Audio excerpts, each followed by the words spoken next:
ouviu falar da maçaneta diagnóstica, certo?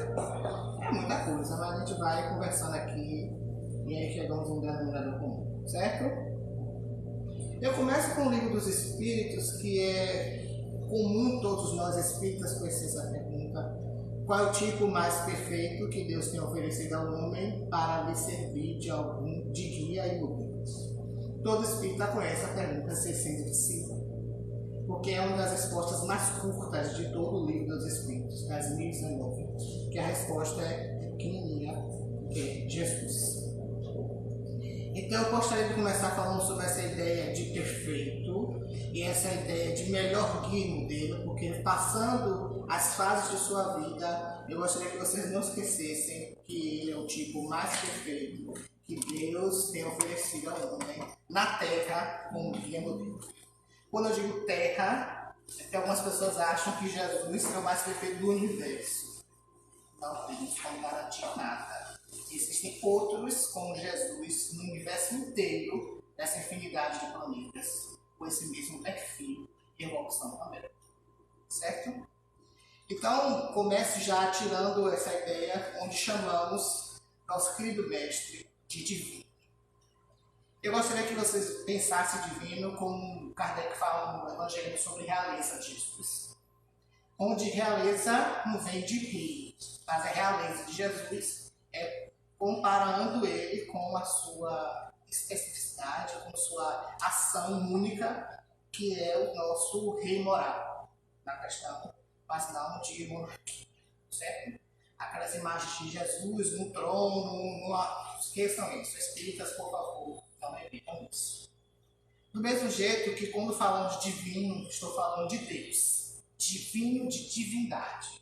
Jesus não é divino. Nós podemos tratá-lo com um carinho de irmãos, como o ápice da beleza, da evolução, da perfeição, mas divino vem de divindade. E aí algumas pessoas confundem Jesus com Deus, e não é Deus. Se ele fosse Deus, teríamos dois deuses, e aí não seria mais um Deus onipotente e onipresente. Jesus é filho, assim como todos nós.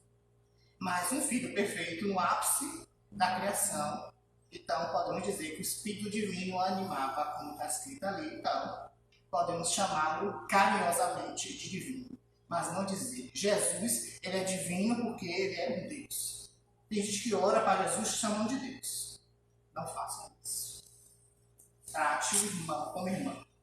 Então pense uma criança de 4 ou 5 anos que tem um irmão de 30. Ele vai achar que ele é o irmão máximo. Somos nós. Ele é maravilhoso, ele é adulto, ele sabe tudo, mas ele não é pai. Ele é filho. Bom? Então, Jesus, como todos nós, ele não existe desde o começo da eternidade, mas ele foi criado da mesma forma que todos nós. Desmistifiquem aquele Jesus que nasceu perfeito, como falamos do Jesus como os anjos que são perfeitos. Ninguém nasce perfeito. Todos nós passamos por todas as etapas de evolução, certo? Então, ele sendo filho, sendo criado como nós, ele já foi todas as fases da escala dos espíritos até chegar ao ápice da criação. Ele não pode ser mais do que a perfeição da criação, senão ele seria Deus. E Deus só tem um, certo? Vejamos aqui. Os Espíritos nos ensinam na pergunta número 100 do Livro dos Espíritos que existe uma escala de 10 a 1, sendo 1 o ápice, onde estaria Jesus. Vejamos esse rol em 2 minutos. Bom, a terceira ordem dos Espíritos começa com a classe dos Espíritos impuros. Os primeiros, nascendo totalmente desnorteados, bebês espirituais, não sabem o que é o bem, não sabe o que é o mal e vai aprendendo as sensações e as vontades. O 9 são os espíritos levianos, muitos conhecidos por nós da reunião mediúnica, espíritos levianos ou veteiros, que gostam de se favorecer o tempo inteiro. Existem desencarnados e encarnados assim, que vivem a vida à vontade, sem se preocupar com as consequências. Crianças ainda, né? O 9 são os pseudo-sábios, ou seja, aqueles que se acham inteligentes se acham no ápice da sabedoria, mas na verdade são egoístas com o seu saber. Então, existem muitos encarnados e desencarnados. Por sinal, os 8 são os que adoram procurar os espíritas para mistificar. Os 7 são os espíritos neutros. O que seria neutro? Neutro não é nem uma coisa nem outra. Ele entra no conflito do bem e do mal, literalmente. Ele pode ser pseudo-sábio, pode ser leviano. O neutro é assim: se César faz alguma coisa por mim, eu estou com César. Se César não faz, eu gosto de César, eu gosto de Marco. Quantas pessoas que a gente conhece assim? São espíritos neutros. Vai de acordo com o que lhe interessa. E a classe 6 são os perturbadores, ou seja, espíritos que se perturbam. Perturbam como? Ele quer ser bom, mas faz errado. Quer fazer uma coisa legal, mas faz coisa errada. Quer estar no sintoma do passo, mas chegar lá embaixo para confusão. Entende, gente? Vocês também conhecem esse tipo de gente. Eles passam por perturbações porque eles variam. Tem momentos neutros, ser sábios, levianos, ele passa por tudo isso. A Terra está nesse grupo. Nós estamos nesse grupo aí. Certo? Tudo bem? Começando a segunda ordem dos espíritos, temos os benevolentes, que são nossos espíritos amigos superiores. Quem chama de superior é o 5. São os benevolentes, que fazem o bem, que aceitam o bem e gostam do bem. Não se complacem com o mal e não aceitam o mal. Certo? O 4 são os prudentes, porque são aqueles que já são benevolentes e já fazem o trabalho em nome de Deus. O 3 são os verdadeiros sábios. 08, as pessoas sabem não chegam no 3. Porque o sábio precisa ser benevolente e prudente. Lembra da lei de amor, justiça e caridade? Pronto. Bem, para ser justo, você precisa ser bom. Certo? E a classe 2 são os espíritos superiores, os verdadeiros superiores. Já estão próximos de Deus, estão perto de Deus, fazem os trabalhos supremos e ajudam a todos os outros das classes superiores. E a classe número 1, dos puros, ficam os espíritos celestiais, ou seja, aqueles que de fato chegaram ao ápice da criação. Quem está no ápice não pode estar abaixo de um desses outros. Então, colocamos Jesus aqui em cima. Ele não está acima, ele está neste grupo.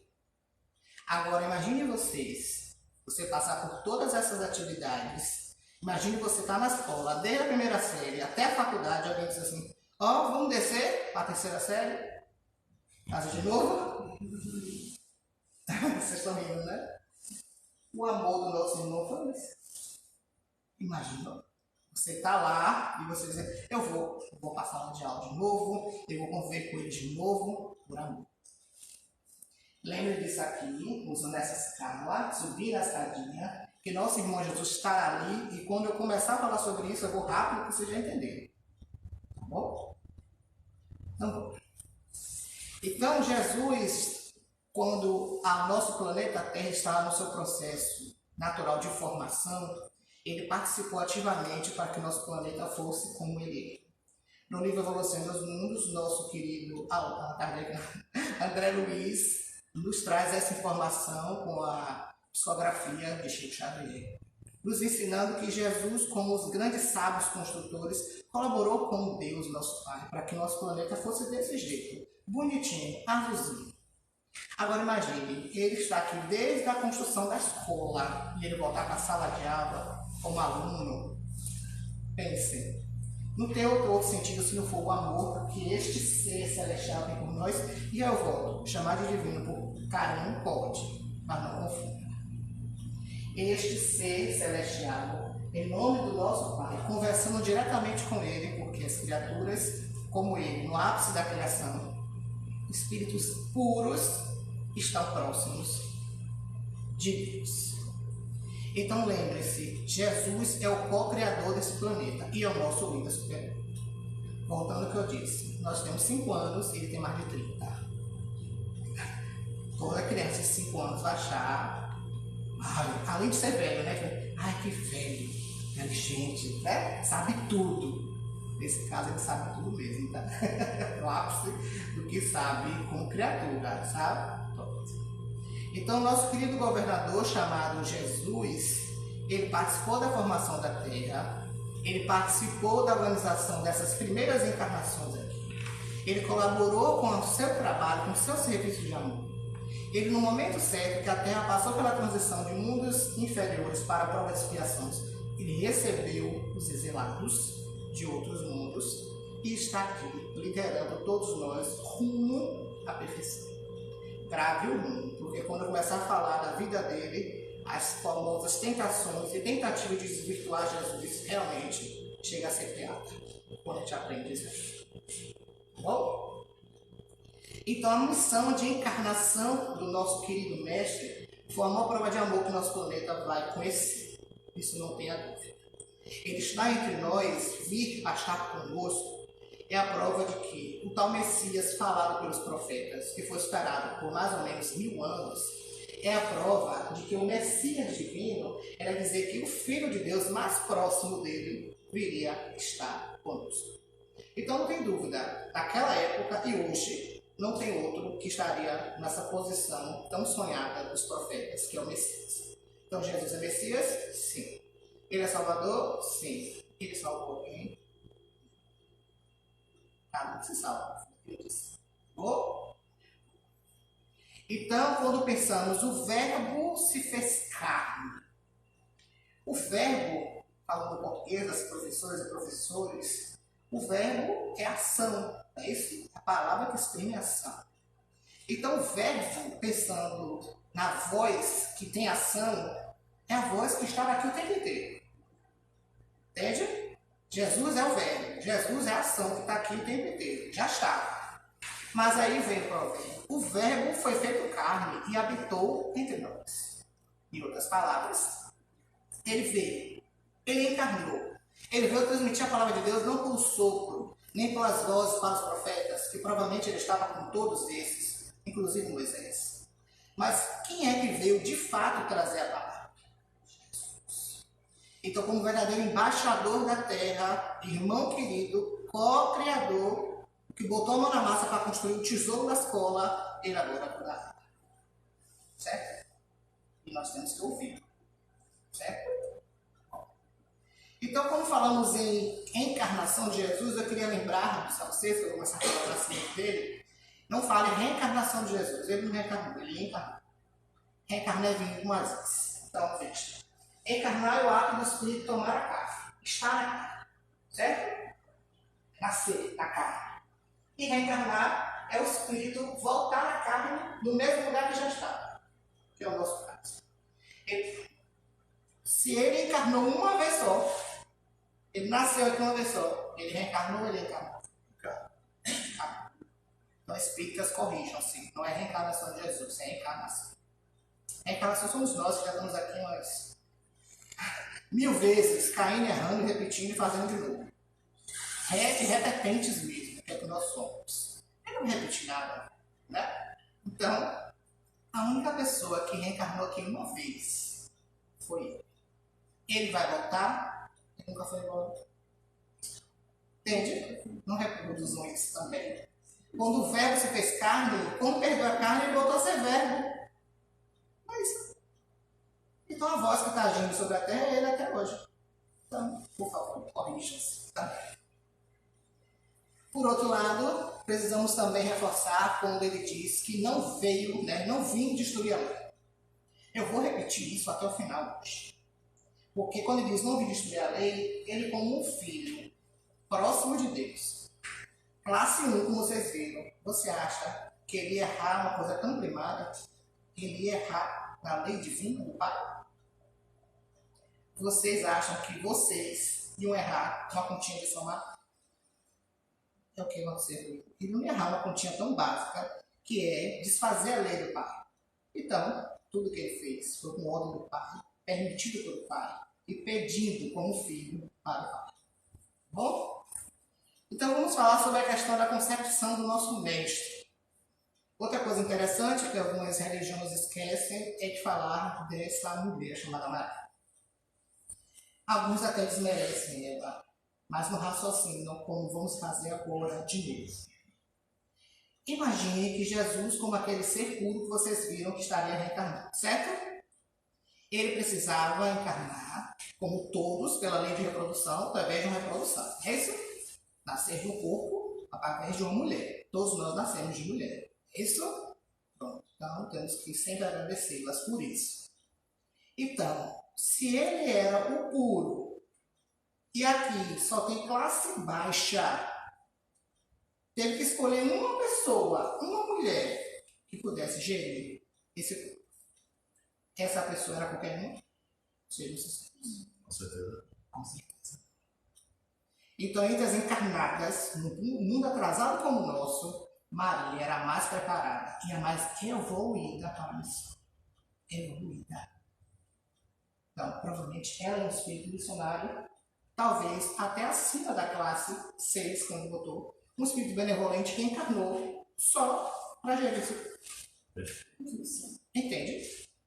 A troca de energia entre uma mãe e um filho na barriga é muito forte. Que mãe seria essa que suportaria essa sensação? Vocês que são mães sentem aquele prazer de estar gerando aquela alma, que geralmente, aquele corpo, que é uma alma que vocês conhecem. É tipo assim, poxa, é alguém querido que está vindo. Agora imagine o governador do planeta vindo junto com você, ali. É uma alegria que realmente não tem como dizer, né? E também o papel do nosso querido José. José também é jogado no escanteio pior do que Maria. Porque José não é o pai, porque José não é nada. Mas pensem um pouco. Deus colocaria um homem para ser o pai do Messias. Se não tivesse a mesma preparação da mãe, vocês que são pais, você acha que o papel de vocês é menor do que o da mãe? É. Não, menor não. Se for os dois querendo fazer, não. Existem pais que são pais. E tem uns que são meia boca. E tem uns que não são nada. Mas a mãe tem o seu lugar assim, primeiro. Como diz minha sobrinha. Não diga pai, não. Mas minha mãe, eu gosto mais dela. Eu quero saber, eu não gosto de pai, mas ele vai saber, viu, Dinho? Ela falou assim, eu nasci de minha mãe, então ele é ótimo, ele é maravilhoso, mas era minha mãe. É tipo isso. Então esse ser chamado José, ouvindo a voz daqueles que vieram até ele, que se materializou para falar com ele, vou falar também mais à frente, e ele obviamente não acreditou, que eu gostaria que vocês pensassem na época, que as pessoas confundem tudo, tem gente que mistura a Bíblia com o dia de hoje, com o motivo, mas vamos para a época. Um homem há mais de 12 mil anos, uma mulher dizer que está grávida, que o Messias está vindo, que o anjo falou com ela, ele acreditar. Ele também não acreditou não, gente, mas depois que ele também conversou com esse ser materializado, esse espírito superior, ele entendeu. E o espírito disse a ele que o nome do menino seria Jesus. Quando ele conversou com Maria, Maria também disse que era Jesus. Como é que ela sabia? Se ele conversou com o espírito separado dela, ele teve certeza.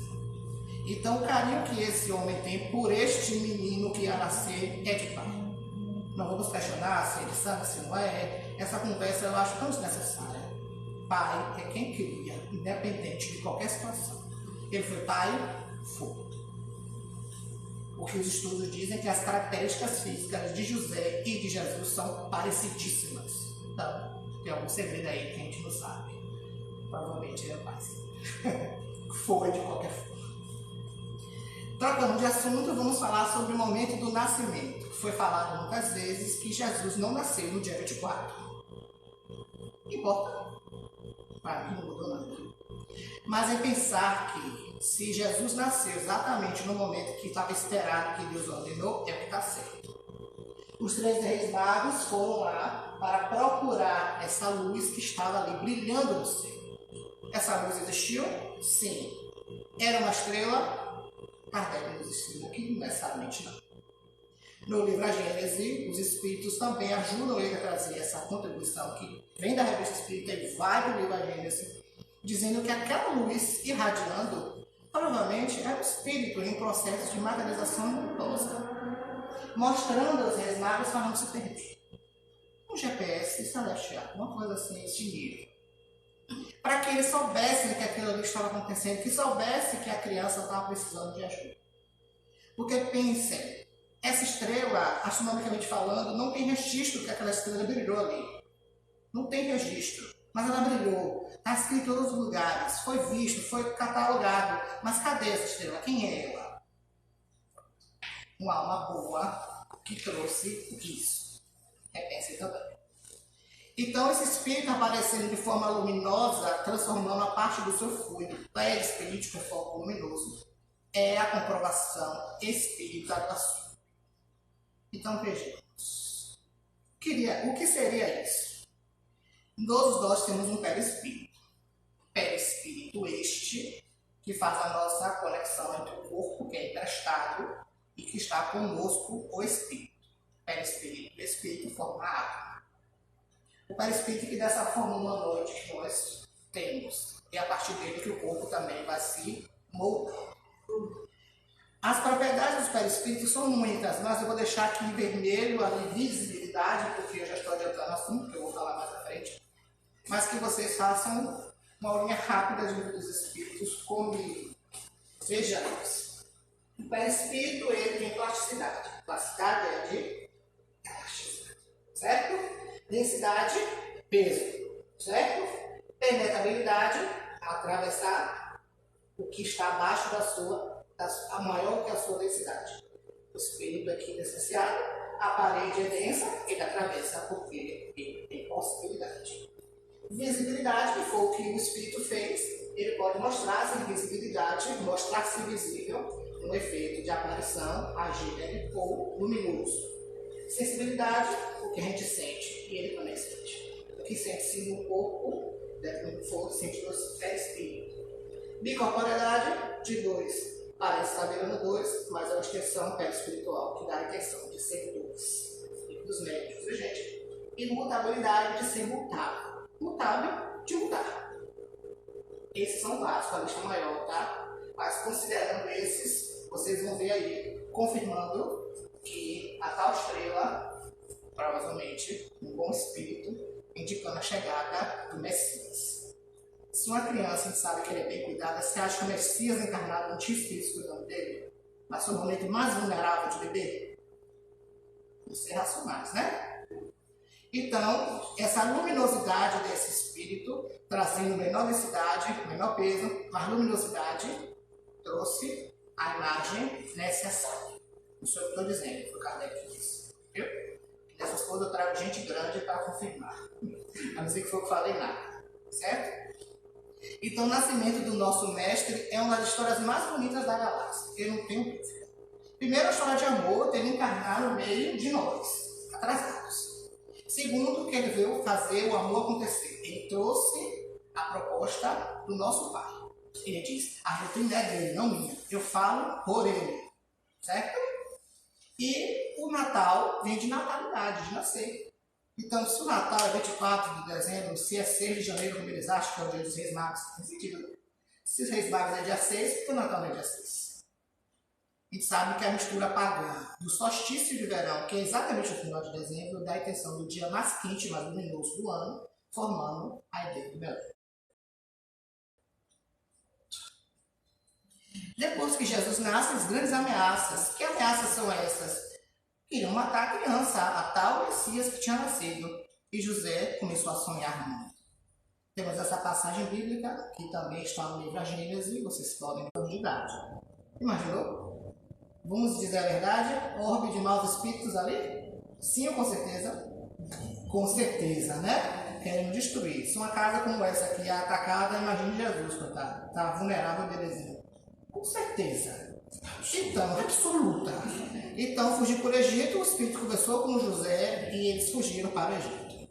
Eu queria que vocês se lembrassem disso, que José, na verdade, com esse papel de pai de novo, foi um heróico nesse momento. Pensem. Pensem no de hoje e depois transmitam isso naquela época. Uma mulher sozinha, solteira, atravessando uma fronteira no Israel hoje, ela fez o quê? Fuzilada. Tudo que você pode imaginar. Naquela época ela precisava de o quê, gente? Infelizmente, desculpa essa menina, precisava de um marido. Naquela hora, naquela época era necessário. Naquela sociedade ela precisava daquele homem dar um suporte. Mas não era qualquer homem, né, gente? Era um homem que também estava dentro da missão. Tá? Então esse José, carinhoso, fazendo o seu papel da sua missão, ficou com Jesus na infância e na adolescência. Certo? Então Jesus tinha que também estar num lar familiar, protegido pela sociedade israelita que era muito atrasada. E não deixa de estar, né, gente? Me perdoe, né? Mas José, apesar de tudo isso, ele se sentia pequeno nesse papel, porque a inteligência moral e emocional desse menino Jesus devia ser uma coisa extraordinária. Isso o assustava um pouco, certo? Mas o papel de pegar assim no colinho, pô, gente, dá vontade, né? Só ele teve. Vamos combinar que só ele teve, pegar Jesus no braço? Foi ele, né? Então a gente vê que a história deles no Egito, por mais de 10 anos, Jesus sendo criado no Egito, longe daquele momento que Roma estava atacando, dominando, era prova de que tudo estava dando certo. Tudo estava nos conformes e o bebezinho Jesus estava crescendo. Quanto mais aquela alma passasse o estado de infância, livro dos Espíritos de novo, mais desperta-se. Um bebezinho ele é vulnerável. Ele crescendo, ele pode ser ele mesmo, pelas suas todas as propriedades de espírito e de encarnado. Certo? Então, Jesus era esse menininho assim, que brincava com as coisinhas, porque José, carpinteiro, então o menino brincava com o quê, gente? Com as coisinhas que ele fazia de madeira. Para de pensar nesse Jesus muito místico que o povo inventa. Jesus era criança, gente. Comia, chorava, tinha vontade de comer. Jesus foi encarnado. Jesus acordava, dormia, ficava com fome, tomava banho, viu, gente? Jesus não ficava assim, Jesus não precisa de nada, é fluido. Ele faz o quê? Fotossíntese, né? Não, viu, lindos? Jesus era uma pessoa encarnada. Qual foi a parte que ele não veio destruir lei nenhuma? Ele não veio destruir nada, ele veio cumprir. Então, olha Jesus aí, brincando e pai trabalhando. Essa é uma forma que a gente via naquela época, sim. Se o pai era carpinteiro, o filho já aprendeu o quê? Carpintaria. Pronto. E era o que José podia ensinar a Jesus. Voltando, depois de mais de 10 anos, temos essa imagem sacra muito bonita, que é o Jesus entre os doutores. Que é o momento que temos bíblico de mostrar esse Jesus escrito puro no corpo de uma criança. Ele conversou com os doutores sobre as leis divinas, sobre as escrituras antigas com uma propriedade que ninguém conseguia tirar a sabedoria desse menino. Então, isso da sinagoga chamou a atenção dos sábios sérios, mas aqueles que não são sérios, gente, se incomodou muito. Muito. Muito, a ponto de pensarmos que quando esse menino falava entre doutores, como está sendo na revista espírita, aqueles que estavam interessados encontrou uma faísca de luz, mas os que não queriam acendeu a luzinha. Será que é esse menino? Quem é esse menino? E agora eu gostaria que vocês pensassem como pai e mãe desse menino. Vocês não sentiram o que eu um negócio desse? O menino fugiu, entrou e sumiu. Como é que você se sente perdendo a criança no meio da rua? Desespero. É qualquer criança? Não. Era uma missão. Eles sabiam que eram pais do Messias. Aí quando chega lá, vem ficar de olho rodeando o menino. O que é que maninha sente nessa hora? Maninha fica desesperada, não fica? Ela vai saber que é missão, ela vai puxar o menino e tirar ele de lá. Não vai, mães? Pronto. Então o desespero foi esse, gente. Os dois tiraram correndo o menino de lá. Sei lá quem são esses, podem querer matar o menino. Vejam José e Maria como pais emocionais, ligados a essa emoção, e puxou o menino. E ele, não, eu vim falar para aqui meu pai, você não vai nada, bora, você embora. Jesus tomando pito, sabe? Ele era criança obedece, não é isso, gente? Então esses pais aí emocionados ficaram com medo, porque chamou a atenção demais e tiveram que botar a criança no lugar dele. Quem são eles, né? Se pensarmos no Messias. Pais que Deus deu a ele. Entenderam?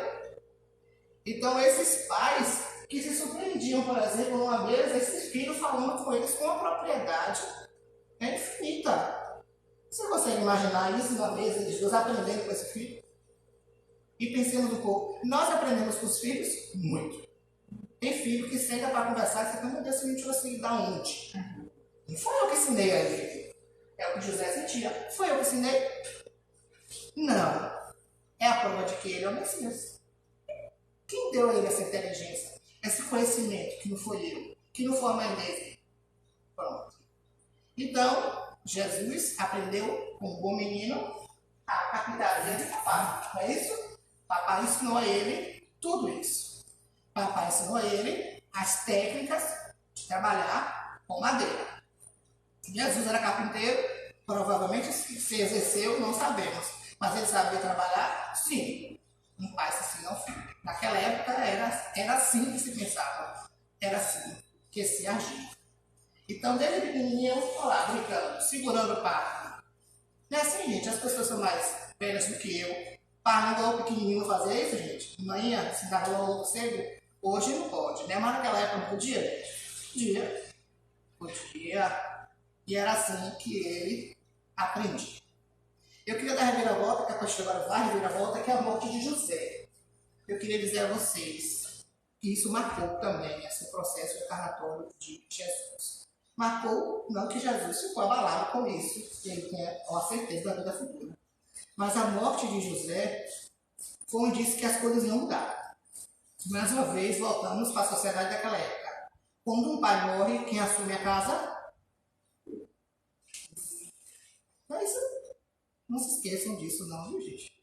O povo esquece que Jesus passou por tudo isso. Claro que ele que assumia. O pai do avô dele, Joaquim, já estava morto. Só tinha a avó dele, Ana. Ana e Maria. Quem que ajudou a sustentar a casa? Então, José, no leito de morte, pede a Jesus que cuide de Maria. E vem aquela questão que não vamos discutir. Tinham irmãos? Provavelmente. Na passagem bíblica, que também está no Evangelho segundo o Espiritismo, quem é minha mãe e quem são minhas irmãs, está escrito: Jesus, lá fora, estão sua mãe, seus irmãos e suas irmãs. Não estou dizendo não, está escrito. Então, José e Maria tiveram filhos? Provavelmente. Faz diferença? Não. Pronto. Então, se teve irmãos, Jesus trabalhou ainda mais, porque ainda não é que quem sustentar a pai e a mãe? A mãe e os irmãos. Ele ou o irmão mais velho? Isso até recente pesava-se muito no filho mais velho, viu, gente? Muito. Então, esse falecimento de José trouxe a Jesus também, mas entendemos também que nessa hora é escrito até biblicamente falando que Jesus só chorou 2 vezes, na morte de José e na morte de João Batista. Não tem outra passagem dizendo que ele chorou. Chorou foi ele. O choro dele foi esse. Quem são essas almas? Alguém que tinha façam isso. Entendendo que Jesus sabia da sua missão, ele esperou a hora certa para começar. Ele ia começar com 12 anos? Não, ele era uma criança. Quem não viu uma criança? Ele ia começar a beber? Não. Então por que Jesus esperou a hora certa? Porque tem gente que tem essa dúvida. Porque ele demorou tanto para começar a pregação e tudo, como mestre. E ele poderia ter alunos.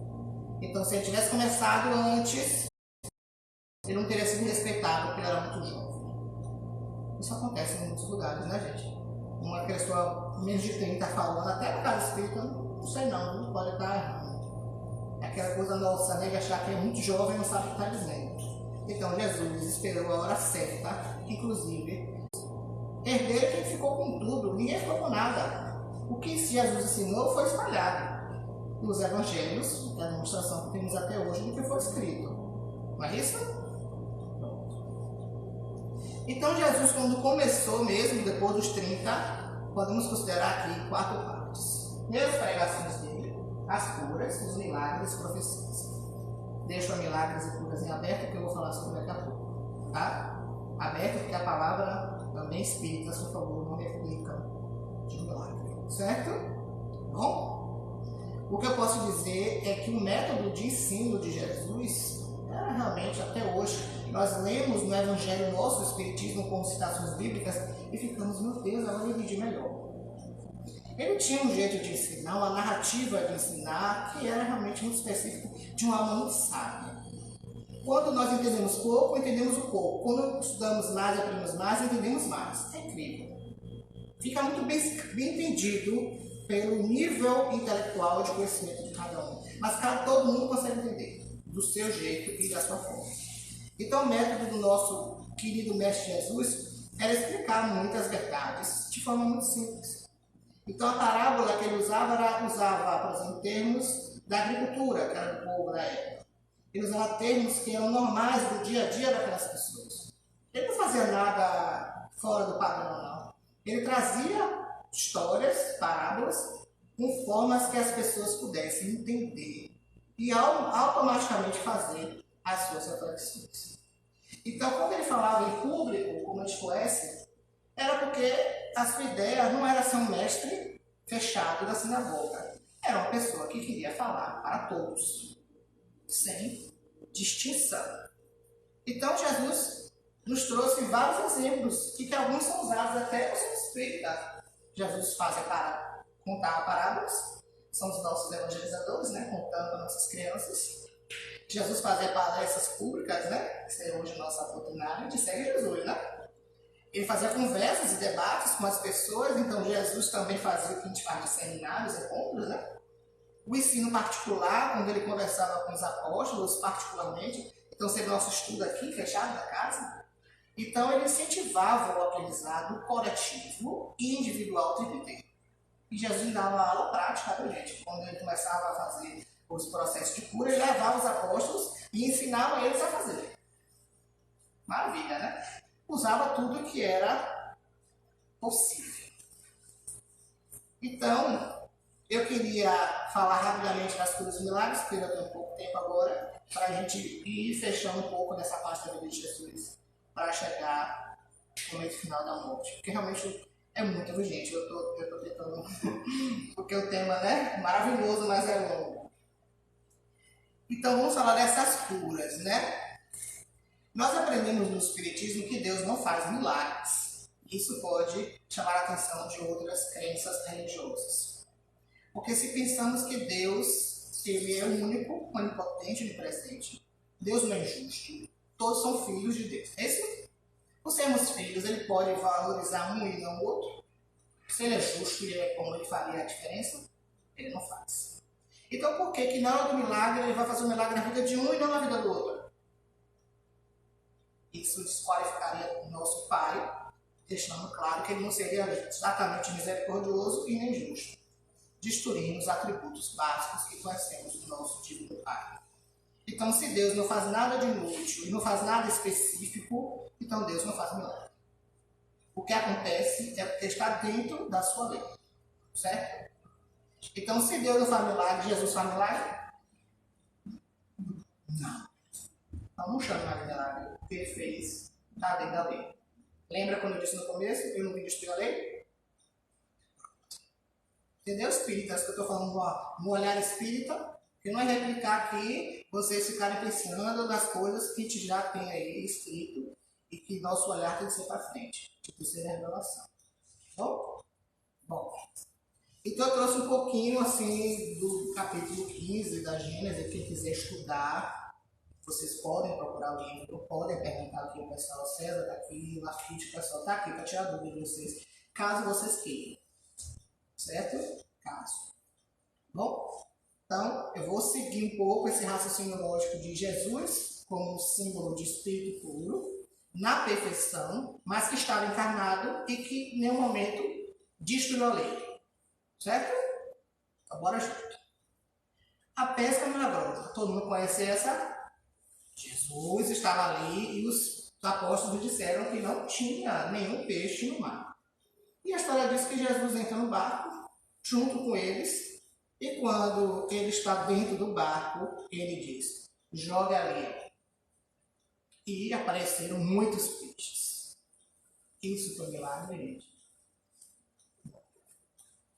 Que milagre foi esse que ele com o dedo, ele fez assim? Aí é Harry Potter. Aí não tem como acreditar, não. Entenderam? Jesus, naquele momento, com a dupla vista, também explicado no livro, e vocês podem estudar no livro dos Espíritos, ou perguntar aqui com o pessoal, dupla de dois, visão do corpo, visão do espírito. É uma faculdade anímica, que o povo confunde com parte mediúnica, mas quando eles estão em seu perispírito, olha a elasticidade, ele consegue ver mais a distância. Jesus faz isso porque ele é superior, né, gente? Não estamos nesse nível ainda. Então, quando ele olhou para baixo, ele olhou o quê? As correntes marítimas onde o peixe estava passando. Podia ser aqui, cá. Por que ele escolheu aqui? Porque ele viu o peixe passando. Ele multiplicou o peixe? Não. O peixe já estava ali. Senão ele estaria destruindo a lei. Concorda comigo? Que lei é essa que ele fez na hora de aparecer? Ele é mais do que o pai? Não pode. Não. Jogou assim com o dedo, né? Mas a felicidade deles com os peixes não tem como negar que aconteceu. Foi um milagre, mestre, porque eles acreditaram que eles são pessoas de sua época, que não tinham nenhuma outra informação, e a seriedade do mestre deu a entender que é uma coisa superior. Porque milagre é uma coisa que ninguém faz. E por isso chamamos de milagre. Só ele fez. Tá? O cego de Betsaida, também conhecido. O cego pedindo ajuda de Jesus, Jesus passando, e ele disse que gostaria de ver novamente, que fosse ajudado a ele a voltar a enxergar. Então, Jesus simplesmente pegou nele com a mão nos olhos, mais conhecido na gente, pegou ali, ó, botou no olho dele. Hoje o povo dizer, o povo hoje diz, meu Deus, ele cuspiu no olho do homem. Né? Pegou o barro e botou ali. E aí curou ele. Que cura foi essa? Cura foi. Milagre? Não. Cura foi? Foi. O homem voltou a enxergar. Ninguém tem dúvida. Mas isso é possível? É. Paremos para pensar. Se Jesus tem o fluido mais puro que existe nesse planeta, Jesus usou o material da terra, foi o chão. Ele colocou a energia dele sobre este homem. Provavelmente esse homem tinha catarata, né? Fazendo a minha análise, juntando o que Kardec disse no livro. Então, provavelmente, ele fez uma cura, afastando a catarata nos olhos desse homem. A catarata não é exatamente uma película em cima dos olhos, onde deixa de ver. Ele moveu aquilo ali com energias fluídicas, movendo as energias atômicas. Não é místico? Ciência, certo? Então, houve cura. A mulher curvada. A mulher estava curvada, de uma para outra, a mulher ficou... Ai, foi um milagre. Gente, essa mulher estava ensinando ali pra gente. A mulher vinha 18 anos, curvada. Obsessores nas costas dela, pesando o perispírito dela, o corpo pesando com outros com ela. É isso, gente, agora imagine. Uma obsessão, agora imagine, ela estava com a legião nas costas dela, em cima dela. E quando Jesus curou ela, ele olhou para o espírito e falou, saia. Assim, o nosso saia ia ser um grito, né? Saia. Jesus falou, saia. Aquele amor que ele tem, né? De irmão mais velho. E a mulher se sentiu curada. Kardec aproveita para falar sobre essa questão patológica e obsessão, que se fosse patológica, a coluna dela não iria para o lugar. Se for para o lugar, obviamente, foi um processo obsessivo que pesava. Certo? Tudo pode ser explicado? Sim. É só a gente estudar e procurar e querer aprender. Tá. Viu? A ressurreição da filha de Jairo. Jesus poderia ressuscitar uma pessoa? Não. Ressuscitasse ele o quê, gente? Destruir a lei. Qual é a lei? A morte. Morrer faz parte. É isso? Por que Jesus ia pegar uma pessoa que morreu e trazer de volta? Ele estaria destruindo a lei. Concorda comigo? Ele destruiu a lei? Então essa menina não voltou à vida. Ela não estava morta. Ela estava, obviamente, num processo de letargia e que Jesus, ao tocá-la com seu fluido elevado, trouxe o espírito dela de volta ao corpo, que ainda estava ligado pelo fluido fluídico. Senão, ela não voltaria, muito menos tão rápido com um toque de uma mão. Não tem outra explicação. Certo? Do mesmo jeito de Lázaro. A ressurreição de Lázaro. Lázaro também não foi nem um pouco ressuscitado. Lázaro estava no processo de coma, letargia, os batimentos baixíssimos. Hoje isso é explicado, né? A catalepsia é explicado pela ciência. A pessoa parece que está morta. No interior tem muito isso, né? A pessoa vai ser enterrada, ela levanta um pouco. Diz que morreu. E aí, embalsamaram o coitado do Lázaro, e aí Jesus chamou ele lá de fora. Lázaro estava onde? Como qualquer espírito em coma, pagando. Quando ele volta, ele diz, quando eu vi alguns lugares, parecia ser o céu, um lugar lindo. Era a colônia, né, gente, que ele estava. Pronto, e Jesus chamou. Mas antes, Jesus pediu autorização disso. Ele pode fazer isso sem Deus permitir? Não. Ele é filho. Entenderam? Parem de achar que ele é divino. Ele pede permissão, ele é filho, ele não é padrinho. Ele pede para o pai, você pode deixar assim. Certo? Transfiguração de Jesus. Né? Transfiguração de Jesus.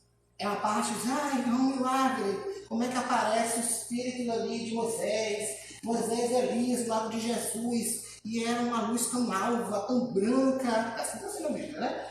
E que foi visto. E aí pergunta, mestre, eu posso botar uma tendinha para vocês três? E ele não. Como é que Jesus conseguiu botar essa luz branca do nada? Não é um Power Ranger, não é um Dragon Ball Z. Não tem como. Então, o que aconteceu com ele? Se o perispírito dele, a sua alma, transfigurando é de ultrapassar. A energia de Jesus elevada, vindo à frente, deu essa direção fluídica maravilhosa. Nós conhecemos transfigurações mais casadinhas, né? Com transfiguração de rosto, né? De obsessor, essas coisas, né? Mas Jesus era ele mesmo, a alma dele ultrapassando a frente. Isso é possível e é explicado pela doutrina espírita. Certo? Então, se o seu fluido perispirítico vem à frente, o corpo fica assim, a alma vem para frente e aparece essa radiação branca. É milagre? Não. Certo? Voltando, Jesus não infringiu lei nenhuma. Pense nele como a pessoa mais correta que nós conhecemos. Jesus não infringiu nada. Quando você repete isso, você está dizendo que Jesus bula as leis, né? E faz o que ele quiser. Ele não fez isso. Certo? Tentação. Que Jesus sofreu a tentação. Vocês lembram que eu disse que Jesus é espírito puro? Então, assim, você acha que o espírito puro ia passar por uma obsessão de um espírito pseudo-sábio? Vocês acreditam que uma criança de 5 anos ia pirraçar uma pessoa adulta? Ele entende, sabe por quê? Ele já teve essa idade. Ele já foi uma pessoa dessa, ele entende. Então, quando se fala da tentação, podemos dizer que o espírito pode ter tentado, de tentativa. Mas Jesus ter pensado, ter chacoalhado, gente, acordem quem é Jesus. Jesus é o espírito realmente que é o criador da terra. E conhece todas as almas que estão aqui encarnadas. O nosso diretor da escola conhece, né, César, todas as matrículas, todas. Conhece todos nós, desde a matrícula. Chegou aqui, sabe tudo. Então, essa tentação não existe. Jesus não podia ser obsidiado. Nós sabemos que espíritos, classe, ordem 2, que são bons espíritos, não são mais alvos de obsessão. Por que eles não são? Que só quer obsessão, quem fica na dúvida entre o bem e o mal. Somos nós. Por isso que eu digo a vocês que nós somos imperfeitos mesmo. Quem não cai na obsessão é quem já é o espírito realmente bom. Jesus não era bom, ele é puro. Então como é que essa criatura ia tentar ele? Impossível. Sobre a morte, né? Chegando perto do fim. Se Jesus, como muitos começam a confundir, que Jesus era o representante de Deus, e, em alguns momentos, que Jesus é o próprio Deus, na confusão, por que ele ia subir aqui? Iam deixar maltratar ele, ia chegar aqui para dizer uma palavra e morrer. Como é que ele seria Deus e ia fazer um teatro desse de morte? Foi um teatro. Vocês estão entendendo? Friamente conversando com vocês. Se ele fosse Deus, ele estaria ali, crucificado? Não, nós já sabemos que ele não é Deus. Se ele estava aqui, ele estava morrendo em nome da missão. Jesus tinha alguma coisa a pagar? Jesus tinha alguma expiação a pagar? Tudo que ele fez foi porque por amor. Então, mais uma vez, quando falamos a morte de Jesus como um ato de amor, é verdade, porque sofreu uma barbaridade dessa, realmente é por amor. E aí a gente entende que a subordinação de Jesus ao Pai é completa, mostrando que tudo pode ser feito na carne. Ele não fez aqui? Encarnou? Ele dormiu, ele acordou, ele comeu, ele dormiu. Não é isso? Então a gente pode fazer? Pode. É isso que eles querem dizer. Já o desaparecimento do mestre é dito, meu Deus, cadê o corpo do homem? Até hoje o povo procura o corpo de Jesus. Não sei para quê. E alguns dizem que ele soube com o corpo junto. Só isso, que ele subiu com o corpo. Até o menino que eu procurando ele lá em cima. E aí nós vimos a história onde foi dito pelos guardas romanos que um homem com mais de 2 metros de altura empurrou essa roda, que era a porta de pedra. Isso aqui é 1 tonelada, tá, gente? O peso de um carro. A questão é, que homem é esse, nessa altura e brilhando assim, que faria isso? Esse homem não existe. Obviamente é um espírito, num processo onde nós conhecemos chamado agênio. É quando a alma, que é o espírito para espírito, condensa em densidade, aparecendo como se fosse um corpo. Lembra que eu falei das propriedades? Foi isso. E Madalena, que viu a primeira vez Jesus. Ela foi acreditada nela? Por quê? Mulher. Lembre-se. até meninas, vocês brigam por isso até hoje e tem que continuar brigando. 12 anos reunidos, ela contou que viu. A primeira pergunta, por que foi você? Ela falou, ela está mentindo, porque ela era viu. Então Jesus, até nesse momento, dava esse testemunho. E quando ela diz que foi, eles não acreditam e Jesus aparece. Outra pergunta que está na Bíblia. Como é que a porta está fechada, que eles estavam com medo, e Jesus apareceu lá dentro? É mágica? Não. Era algo de Jesus, no processo de agênere, aparição, fazendo a densidade no seu corpo, aparecendo. Foi milagre. E aí perguntaram, mestre, venha comer, para ter certeza que ele era vivo, né? E aí Jesus ainda comeu um pouquinho. Jesus é Jesus, né, gente? Um espírito aqui, se fosse aparecer em agênere, ele não ia suportar muito tempo. Então ele foi levado ao céu. A alma de Jesus, o corpo de Jesus subiu. Gente, foi a alma dele. Foi. O corpo só Deus sabe onde está. Não é que é o corpo. Não deu. Enfim, acabando. Jesus é grande pelas suas obras e não pelos quadros fantásticos que o entusiasmo um pouco ponderado entendeu dizer. Você termina com esse pensamento. Para que vocês imaginem que a vida dele foi de todo amor. E tudo que sabemos foi ele que nos ensinou. O Espiritismo só existe porque Jesus veio antes. E o Espírito de verdade, que ele disse que voltaria para ensinar toda a verdade, já chegou diante das revelações do Senhor. E eu espero que vocês tenham, pelo menos, pensado um pouquinho comigo hoje. E desculpe se alguém não me entendeu, eu pareci mais enérgico, mas não é necessário para tirar algumas.